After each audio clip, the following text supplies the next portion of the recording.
Drexwell Seymour, it's such an honor and a privilege to have you on today. How's it going? Thank you so much for being here. It's going really well, and I don't take this opportunity at all lightly. So I am grateful for the opportunity. Oh, well, thank you. And you're in the Turks and Caicos. Yes. I've had people from all over the world, but this is definitely a first. So thank Oh, you. okay. Okay. Have you been to Yeah. Turks and Caicos? I went to Turks and Caicos early 90s, maybe Oh, okay. Okay. 89, Oh, wow. 1990. It was a very long time ago, and I have not been Oh, back since. And it oh, was a okay. situation where it was my ex-husband, and Mm-hmm. this was actually before we were married. And it was one of his college roommates' father had a friend that owned a house. And so we had the house that overlooked the ocean. And it was funny Mm. because it wasn't funny at the time, but while we were there was 3 hurricanes off the coast Oh, that were headed in the direction. And at that time, there was one flight out every single day, yeah. right? It wasn't as popular of a destination as it No, is no, now. And we no. were fortunate that, we escaped, I don't think it ever really amounted into anything. But the funny thing, because of the pressure, the air pressure from the hurricanes, we started finding all of these scorpions Really? inside the house. And we were like, oh my, Oh, like that was scarier of course. than the hurricanes.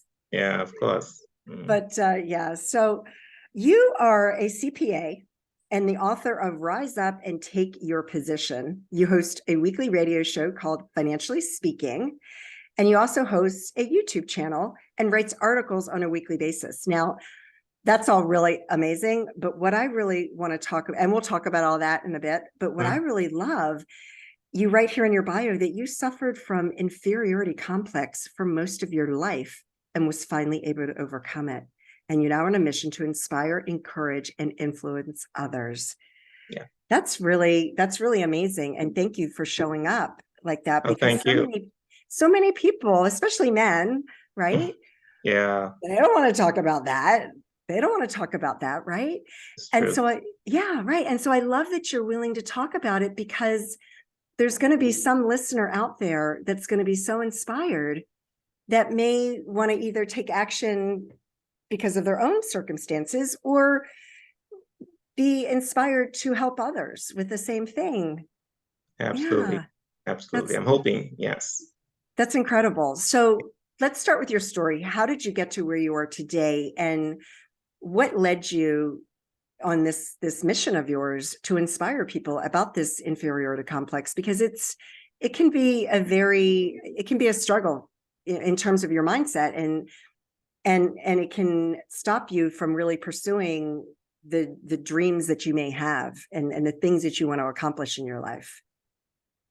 Yes, well, for most of my life, I thought that I was a mistake, that I shouldn't have been born Oh because no. and I felt that, I didn't like myself. And so I always thought that people were better than me. And because of how I look and because of my dark skin color, especially in my black race, so I end up thinking the worst of myself, and so it took me many years. In fact, I think in my late 40s is when I overcame it. Okay.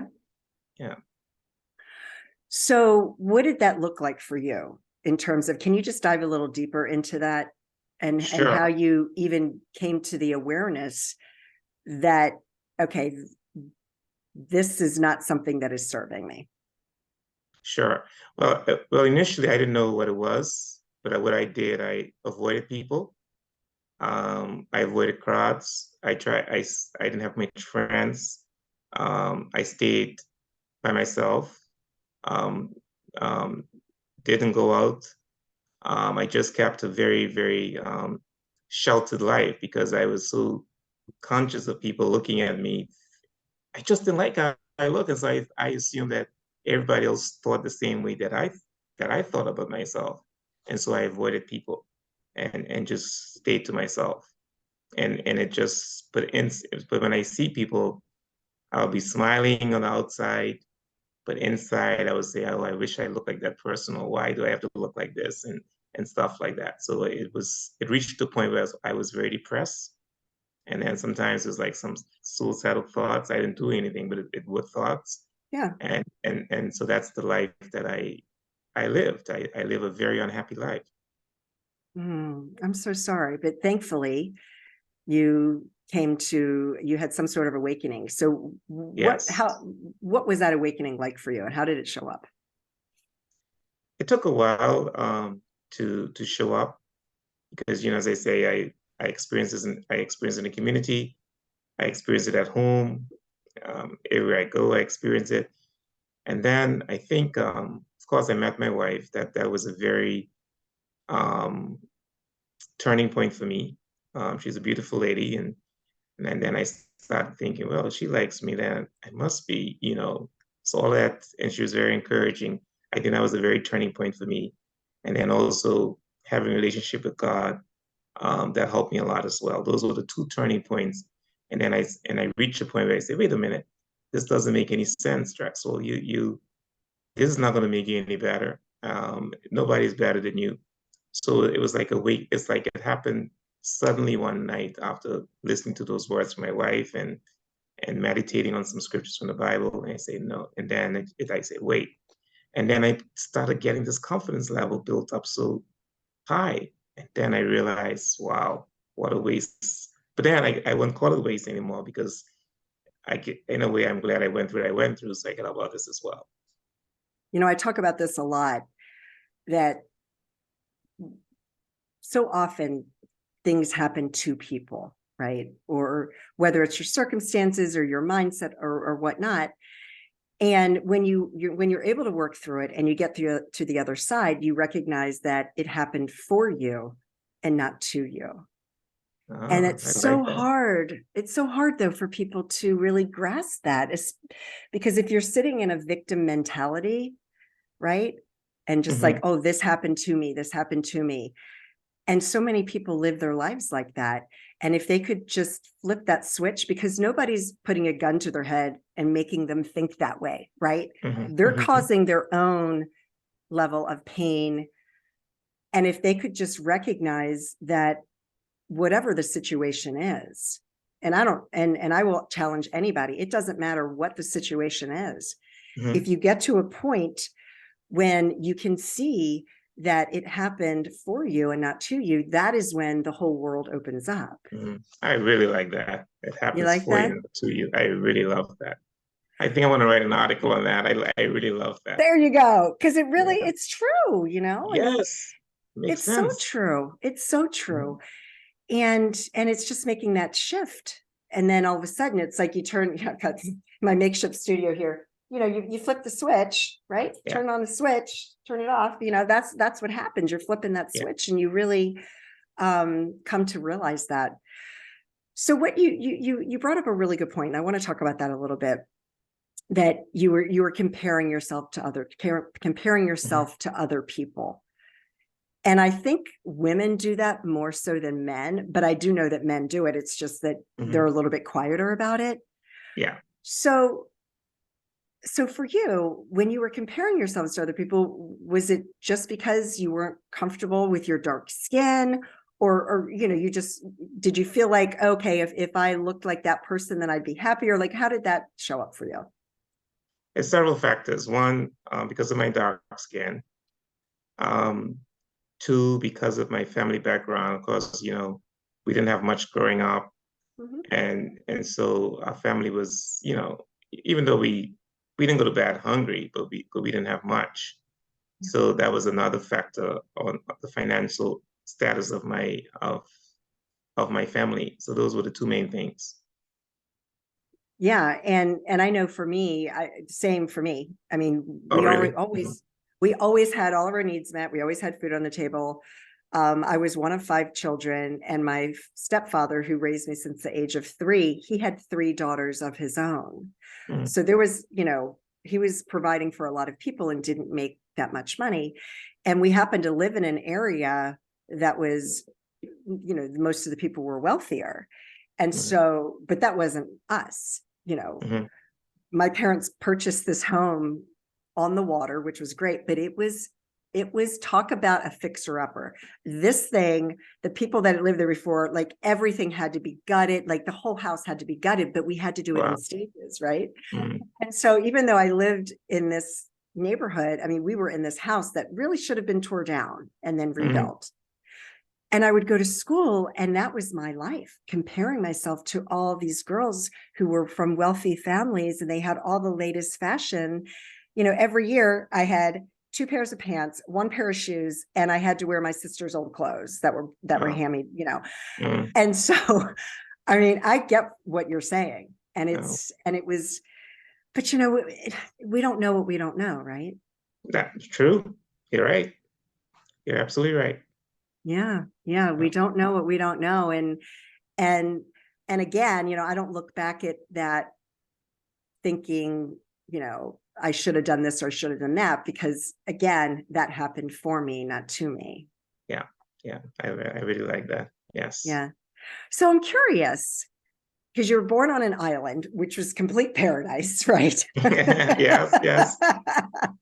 I mean, you know, being born and raised in the United States, and you think, oh my gosh, you know, wouldn't that be just absolutely glorious to wake up living on this island every day? And yet there's still different levels of, I guess, your socioeconomic status and whatnot, right? That Hmm. just because you're on an island. So why was it, you know, because I mean, you're a beautiful man. You're Oh, an thanks. absolutely, and for all that's Thanks. listening, go check out, you know, the clips in his YouTube channel, because, you know, he's a very, very handsome man. Thank you. What happened? What happened? Do you think that made you not comfortable and feel inferior because of your dark skin? Like, did somebody say something? Like, I'm just really curious because, Yes. So, yeah.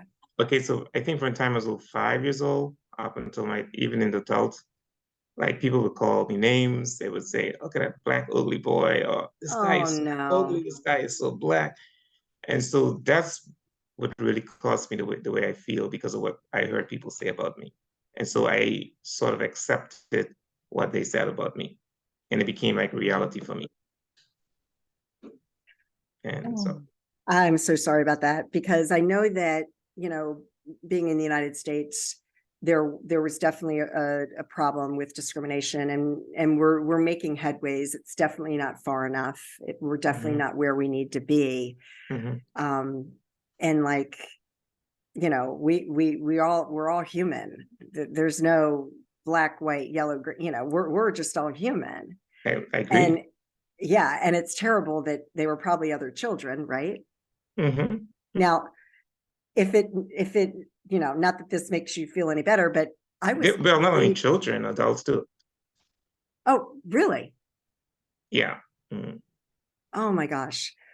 I was bullied terribly by other children. See Wow. this nose? My nose points up a little bit. I was bullied from the small age up until I was probably 16 years old. I was Wow. bullied because of my nose. It Wow. was terrible, Yeah. terrible. I don't see anything wrong with your nose, but No, I mean, and then all of a sudden, Michael Jackson had multiple surgeries to kind of look exactly. like this nose, and I was like, okay, wow, right? Wow. Silly little things, I tell you. I know people are terrible. People are just really Yeah. terrible. All right, so tell me about your book. So, what inspired you to write your book, and can you share with the audience a little bit about that? Sure. So the book is called Rise Up and Take Your Position. So after I build this confidence level in myself and I recognize that I'm not the only one who probably went through this situation. There are many other people throughout the world who are going through it or have gone through it. And I thought, you know what?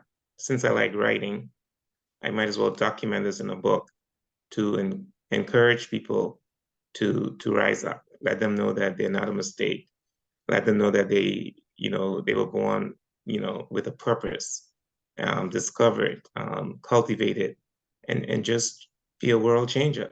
So that's what the book is basically about, and to encourage people not to be afraid and not to compare themselves to other people. Just be you, basically. Just be who you are. I love that. And where can they find your book? It's on Amazon. Yeah, they can find it. Okay, It's for $19.99 on Amazon. Yes. fantastic. I'll make sure that is in the show notes as well.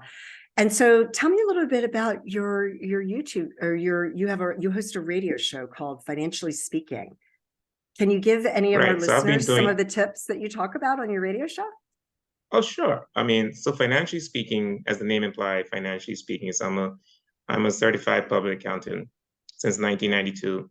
And so what I do on a weekly basis is to provide financial advice to the listeners, budgeting.